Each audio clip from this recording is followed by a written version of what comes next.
The transport ship docked with New Frontier Station with a soft thud that ran through the metal walls. Kethver felt the vibration through his clawed feet and smiled, showing rows of sharp teeth. His reptilian eyes scanned the airlock as it opened. With a hiss, the smell of different species hit his nose immediately. Fear, sweat, and something else he could not name yet. Station Chief Lisa Carter stood waiting in the docking bay. She wore the standard blue uniform of the mining operation, her brown hair pulled back in a neat ponytail. Her smile was warm and welcoming as she watched the passengers step off the transport. "Welcome to New Frontier," she said to each arrival. When Kethver approached, she did not step back like many others did when they saw his kind. The Zelani stood 7 feet tall, with dark green scales that caught the station lights. His arms were thick with muscle, and his claws clicked on the metal floor as he walked. "Purpose of visit?" Lisa asked, checking her datapad. "Trade negotiations?" Kethver replied in his deep voice. It was not completely a lie. He did plan to take things from this station. Just not in the way she expected. Lisa made a note on her pad. "You'll be in Section C, Room 47. Matt Rodriguez will show you around if you need anything. He's our best engineer." Kethver nodded and took his small bag. Inside were his hunting tools, hidden from the station's basic scanners. He had done this many times before on different stations across the galaxy. The process was always the same. Arrive as a trader, study the prey, hunt in the shadows, and leave before anyone knew what happened. Matt Rodriguez appeared at Lisa's side. He was a short human with dark hair and oil stains on his work clothes. His hands were rough from years of fixing machines, and he smelled like metal and grease. "Follow me," Matt said with a friendly nod. "I'll show you to your room and give you the tour." As they walked through the station corridors, Kethver studied everything with the eyes of a predator. The hallways were wide enough for his kind, but had many side passages and maintenance shafts. Perfect for moving unseen. The lighting was bright in the main areas, but dimmer in the work sections. Even better, New Frontier mines rare crystals from the nearby asteroid field, Matt explained as they walked. "We've got about 200 people working here. Humans, Centaurians, vegans, and a few other species. Pretty peaceful place." Kethver listened but focused more on the layout. He memorized each turn, each door, each camera location. The station was older, built for function rather than security. The humans had clearly never dealt with a real predator before. They passed a group of Centaurian traders in the main corridor. The blue-skinned aliens moved quickly when they saw Kethver, their large eyes showing fear. Good. Fear made prey easier to catch. But the humans were different. They nodded politely as he passed but showed no fear. A female engineer named Amy. John even smiled and said hello. Kethver found this strange. On most stations, humans reacted like the other species when they saw a Zelani. "Your people have quite a reputation," Matt said as they reached the living quarters. "We are skilled hunters," Kethver replied carefully. "That's what I heard. Must be useful in trade negotiations." The human was either very brave or very stupid. Kethver had not decided which yet. His room was small but clean, with a bed, desk, and small window showing the asteroid field outside. Matt explained the station rules, meal times, and emergency procedures, all useful information for a hunter. "The lower levels are mostly maintenance and storage," Matt added. "Most folks don't go down there unless they're working. Gets pretty quiet at night." Perfect, Kethver thought. The human had just told him exactly where to hunt. After Matt left, Kethver unpacked his real equipment. A cloaking device that would make him nearly invisible. Scanning tools to track movement and heartbeats. And his favorite hunting blade? Sharp enough to cut through most materials and completely silent. He spent the rest of the day exploring the station openly, playing the role of a curious trader. In the dining hall, he watched the different species eat together.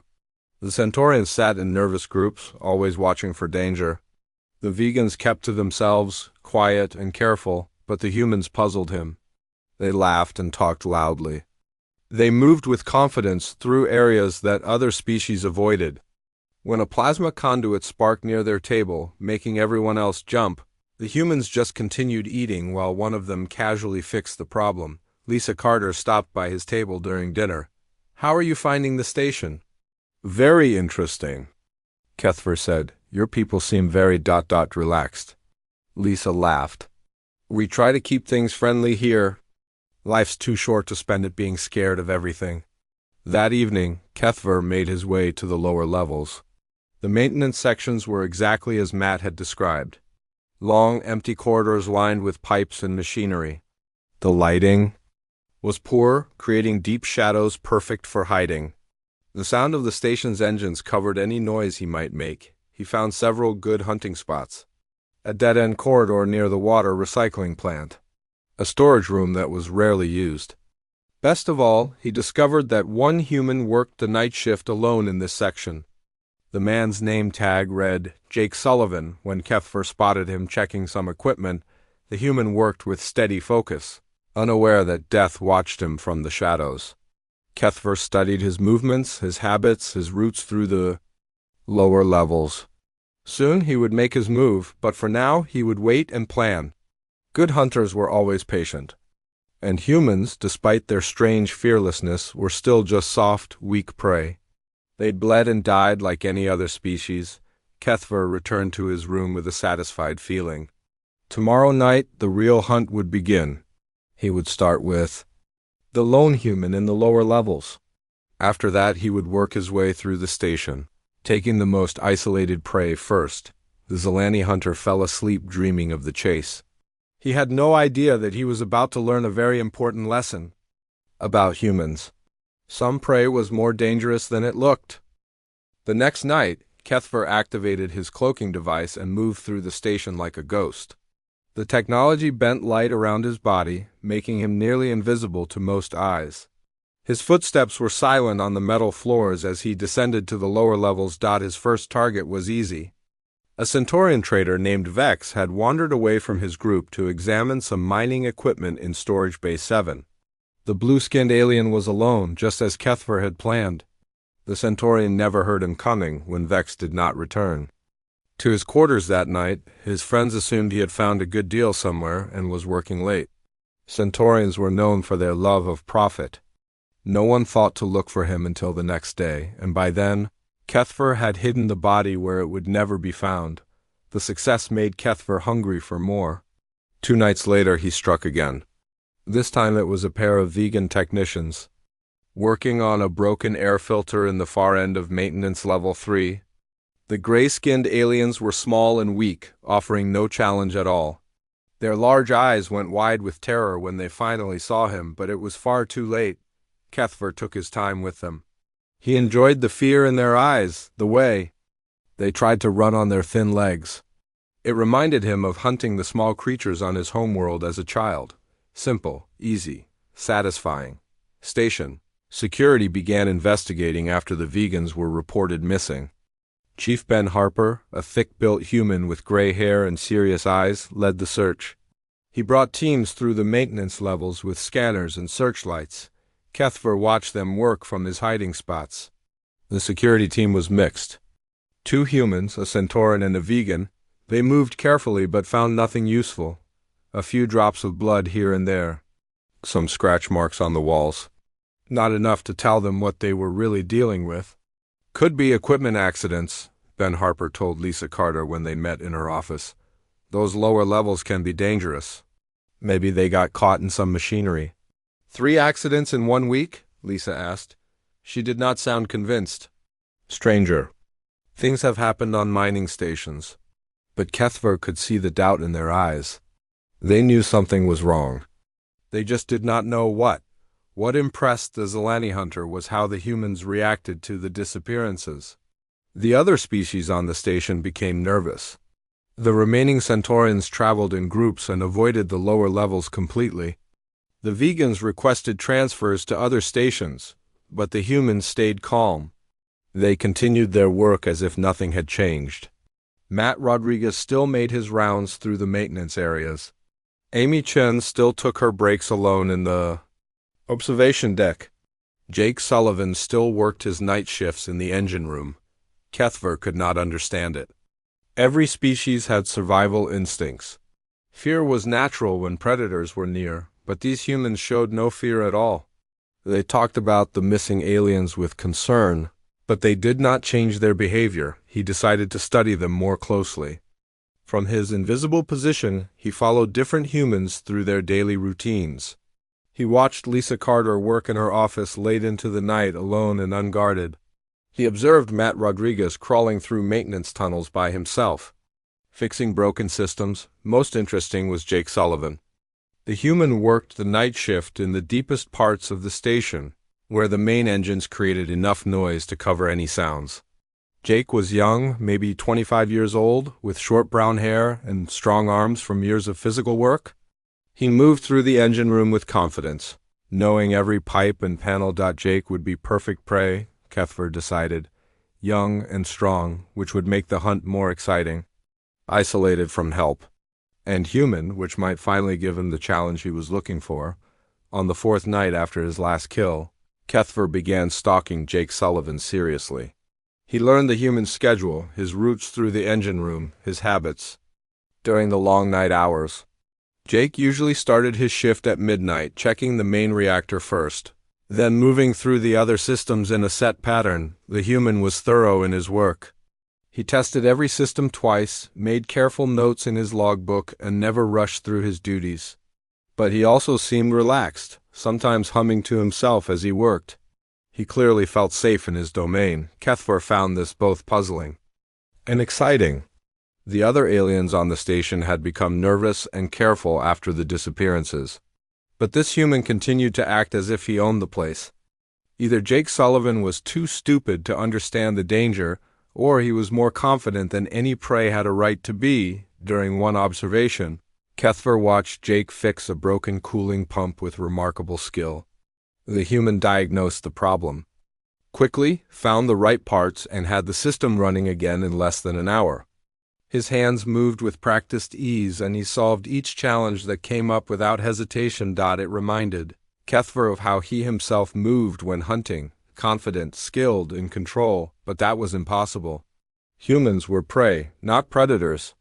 They had no natural weapons, no superior strength, no enhanced senses. They were soft and slow compared to his kind. Still, something about Jake Sullivan's behavior bothered the Zilani hunter. The way the human moved through the engine room like he belonged there. The way he handled problems without panic. The way he never seemed to worry about the shadows around him. Cuthbert pushed these thoughts aside. He had been hunting for many years across many worlds. He knew prey when he saw it. And humans, despite their strange fearlessness, were definitely prey. Tomorrow night he would make his move. He had studied Jake Sullivan long enough to know his patterns. The human would be alone in Reactor Maintenance Bay 12 around 2 in the morning, performing his weekly safety inspection. It was the perfect place for a hunt, isolated, noisy, and far from help. As Cuthbert returned to his quarters, he felt the familiar excitement building in his chest. Soon he would test himself against human prey. Soon he would discover if their reputation for toughness was real or just empty stories. He had no idea that Jake Sullivan had already noticed him watching from the shadows. Jake Sullivan checked his watch as he entered Reactor Maintenance Bay 12. 2:15 in the morning, just like every week for the past 3 years. The massive reactor core hummed with power behind its protective shields, casting blue light across the metal walls. Steam hissed from the cooling pipes, and the constant noise would cover any sounds he made during his inspection. He did not know that death was watching him from the shadows. Cuthbert had been waiting for over an hour, his cloaking device keeping him invisible near the entrance. His hunting blade was ready, sharp enough to cut through the human's soft flesh in one clean strike. This would be quick and easy, just like all the others.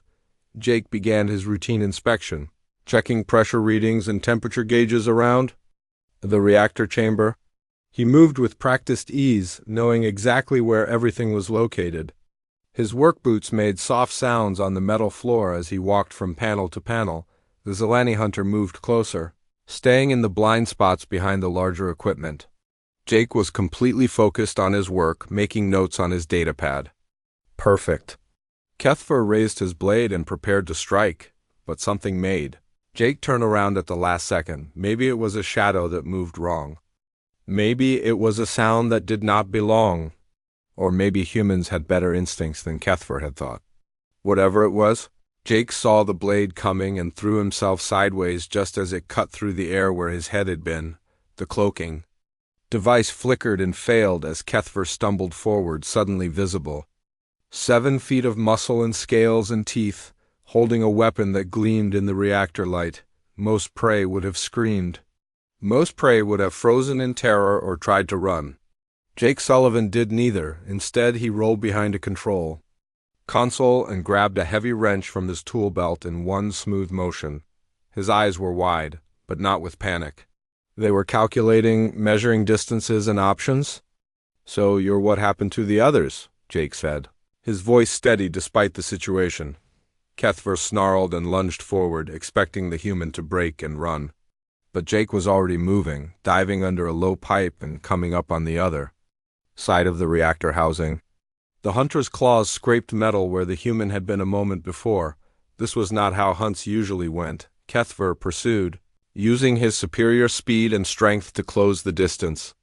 But the human seemed to know every inch of this room. Jake ducked through gaps too small for the alien to follow, forcing Kethver to go around. He used the maze of pipes and equipment like a 3-dimensional puzzle, always staying one step ahead. When the hunter finally cornered him near the cooling system, Jake did something unexpected. Instead of cowering, he grabbed the emergency release valve for the steam vents and yanked it open. Superheated steam exploded from the pipes with a roar like thunder. Kethver screamed as the burning vapor hit his scales, temporarily blinding him. He stumbled backward, wiping his eyes and cursing in his native language. By the time his vision cleared, Jake had moved again. The human was now on the opposite side of the room, near the electrical control panels. He still held the wrench, but he had also picked up something else, a plasma cutter used for maintenance work. "You picked the wrong place to hunt," Jake said, activating the cutter. Its bright orange beam hummed to life, hot enough to cut through metal plating. Kethver felt something he had not experienced in many years of hunting: uncertainty. This prey was not behaving like prey at all. It was fighting back with intelligence, and using tools like weapons. Worse, it seemed to understand its environment better than he did. The alien decided to end this quickly with brute force. He charged across the room, planning to overwhelm the human with speed and strength. But Jake was ready for him. As Kethver leaped forward, Jake triggered another emergency system. Warning lights flashed red as blast shields began closing across the reactor chamber.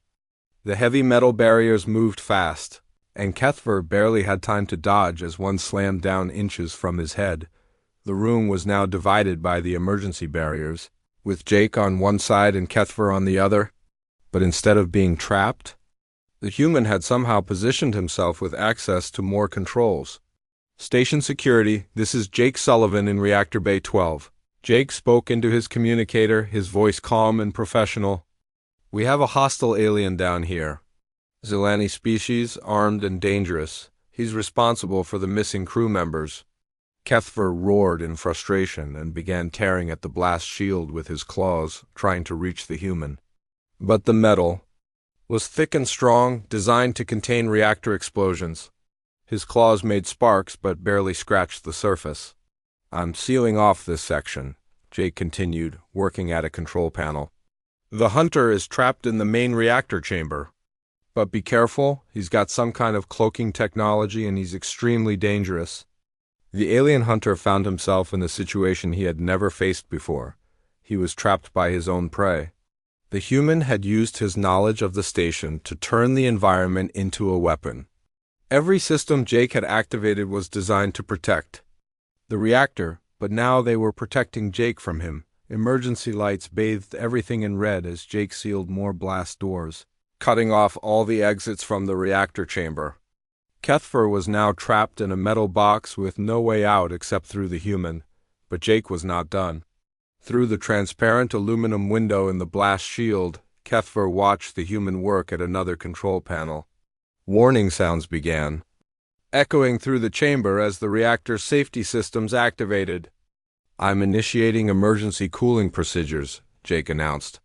Temperature in your area is going to drop about 50 degrees in the next few minutes. Hope you like the cold. Cuthbert felt the temperature begin to change almost immediately.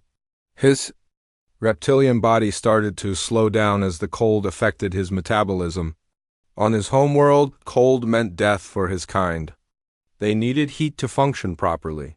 The human had somehow turned the entire room into a trap designed specifically to stop him, through the window. Jake watched the alien hunter with steady eyes. There was no fear there anymore, only determination. And something else that made Cuthbert's blood run cold despite the dropping temperature. Jake Sullivan was enjoying this. The prey had become the predator, and Cuthbert was learning that humans might be much more dangerous than anyone had ever imagined. The emergency alarm brought Security Chief Ben Harper and his team running to the reactor levels within minutes. They found Jake Sullivan sitting calmly outside the sealed blast doors, still holding his plasma cutter. Inside the chamber, Cuthbert paced like a caged animal, his movements growing slower as the cold continued to affect his reptilian body. "Jake, are you hurt?" asked Dr. Rose Mitchell as she knelt beside him with her medical kit. The doctor was a small woman with gentle hands, but her eyes were sharp as she checked him for injuries.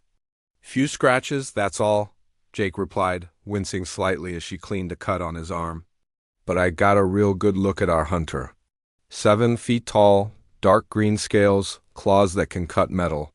He's got some kind of cloaking device, but it fails when he gets excited." Ben Harper studied the trapped alien through the blast shield window. His gray eyes were cold and calculating. 20 years in the military had taught him how to deal with dangerous enemies. "How fast is he?" Ben asked. "Faster than us, definitely. Stronger too, but he's not very smart about using the environment. He just relies on brute force and that cloaking trick?" "What about weapons?"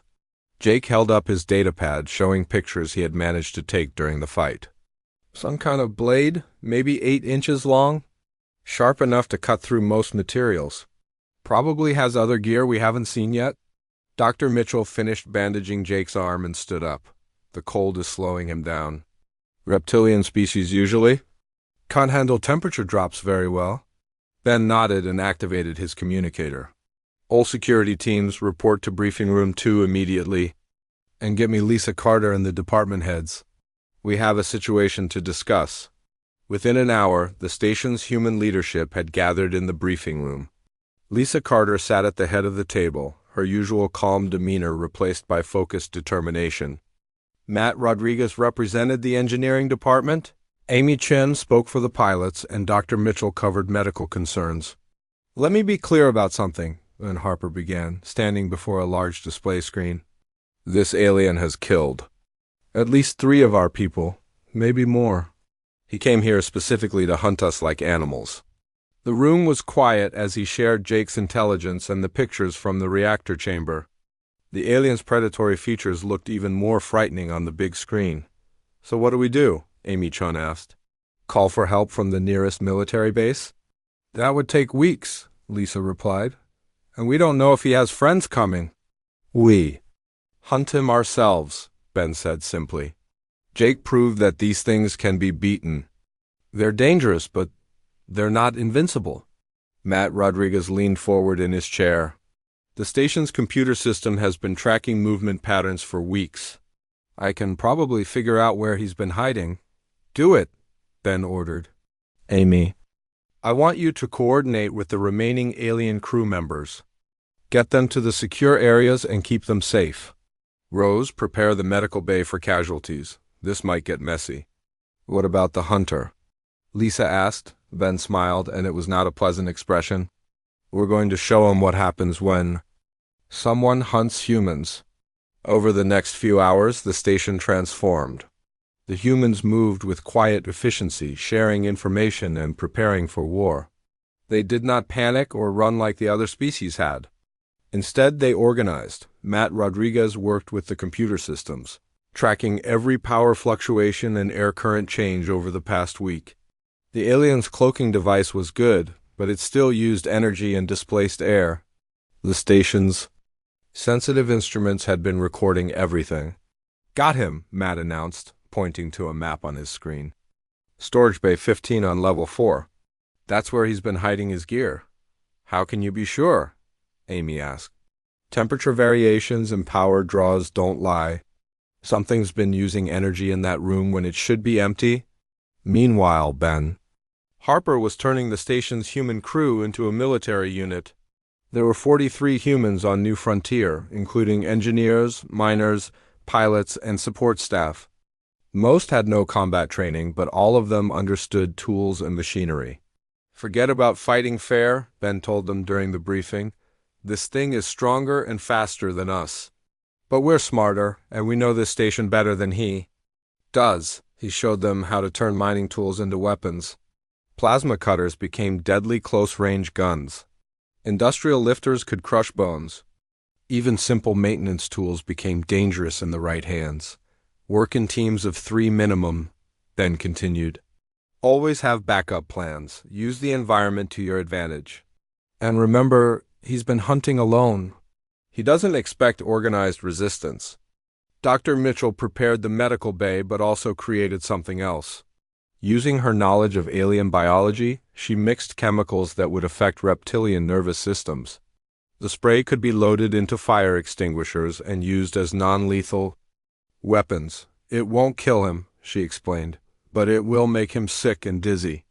Might even cause temporary paralysis.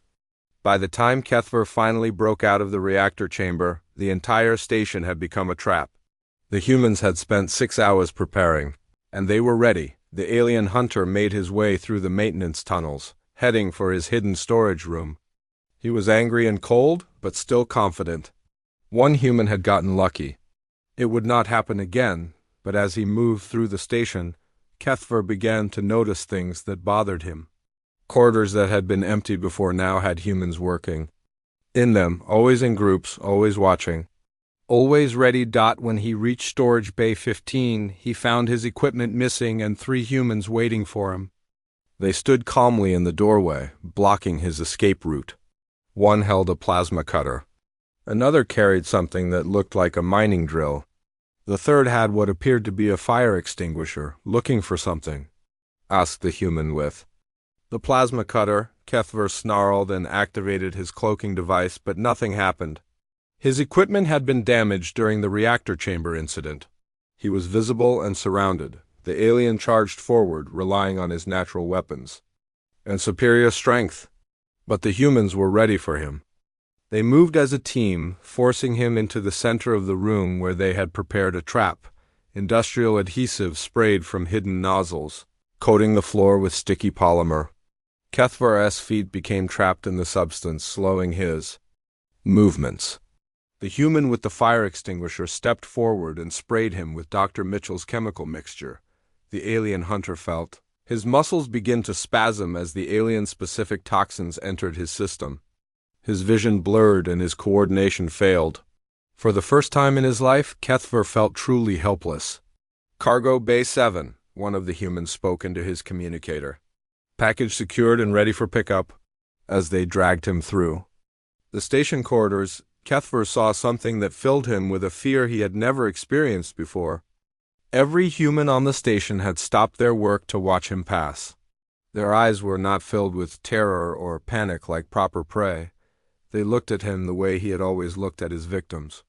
Like a problem that had been solved. The hunter had become the hunted, and the humans were very good at hunting. Kethver found himself in Cargo Bay 7, strapped to a metal chair with restraints designed for moving heavy equipment. The chemicals in his system made his thoughts fuzzy, but he was aware enough to understand his situation. He was completely helpless. The entire human crew of New Frontier Station stood around him in a wide circle. 43 faces stared at him with cold, calculating eyes. They did not look angry or scared. They looked like they were solving a problem. Lisa Carter stepped forward, her hands clasped behind her back. The station chief's voice was calm and professional, like she was conducting a normal business meeting. "We found the bodies," she said simply. Vex, the Centaurian trader, Nix and Tal, the vegan technicians, hidden in maintenance shaft 7, wrapped in stolen cargo blankets. Kethver said nothing. Even through the chemical haze he could see. This was not a trial, it was something else entirely. The question is what to do with you, Lisa continued. We could turn you over to the authorities, but the nearest law enforcement is 3 weeks away. Ben Harper moved to stand beside her. His military bearing was obvious now, and his gray eyes showed no mercy. We could execute you right here. Call it self-defense. No one would question it. For the first time since his capture, Kethver felt real fear. Not the excitement of a challenging hunt, but the deep, cold terror that prey experienced in their final moments. These humans were discussing his death like they were planning a maintenance schedule. But that might cause diplomatic problems, Lisa said. Your people might come looking for you. We prefer to avoid complications. Jake Sullivan stepped out of the crowd. The young engineer's arm was bandaged where Kethver had scratched him, but he moved with confidence. In his hands, he carried something that made the alien's blood run cold. It was Kethver's own hunting blade, but Jake had modified it. The weapon now had a longer handle and some kind of power cell attached. When Jake activated it, the blade glowed with energy that could cut through almost anything. Nice knife, Jake said, testing the balance. I made some improvements. Want to see how it works now?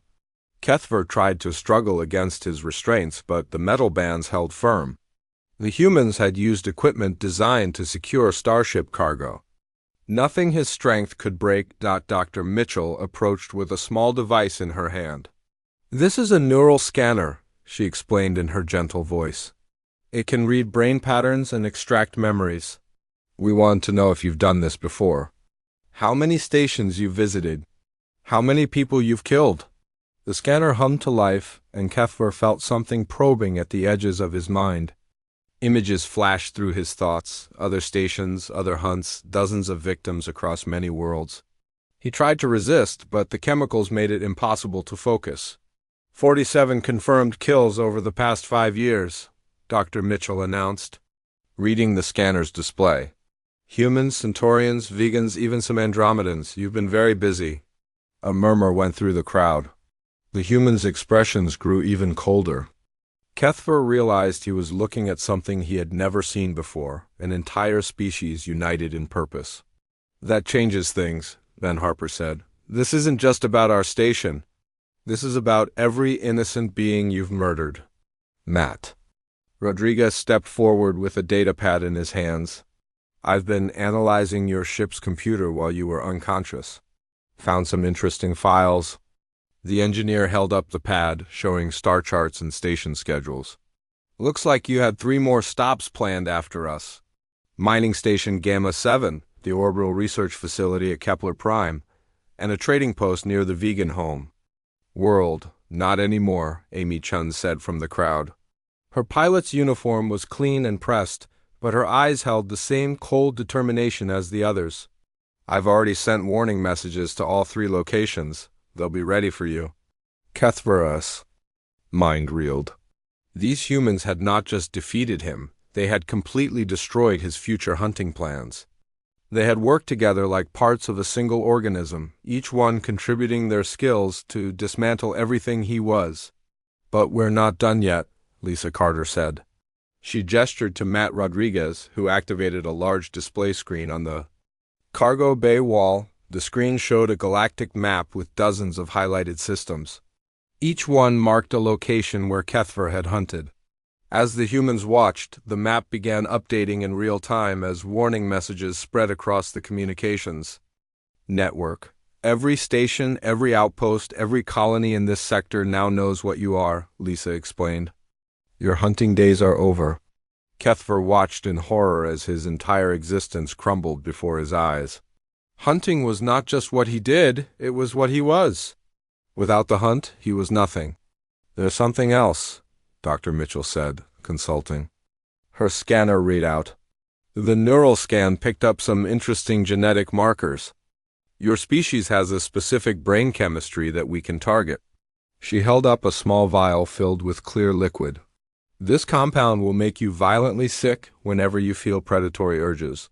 Try to hunt anything and you'll spend the next week vomiting. Consider it a gift, Jake Sullivan added, still holding the modified blade. A reminder of your visit here. The injection took only seconds, but Kethver felt the effects immediately. Something deep in his mind changed, like a door slamming shut on his hunting instincts. The very thought of stalking prey made his stomach turn. "Now," Lisa Carter said, "you're going to return to your ship and leave our station. You're going to spread the word to your people that humans are off limits. And you're never coming back." Then Harper leaned close to the alien's face. "Because if you do come back, we won't be so nice next time."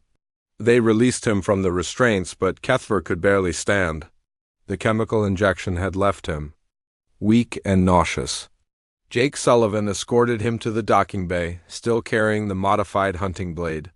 "Here's your ship," Jake said as they reached the airlock.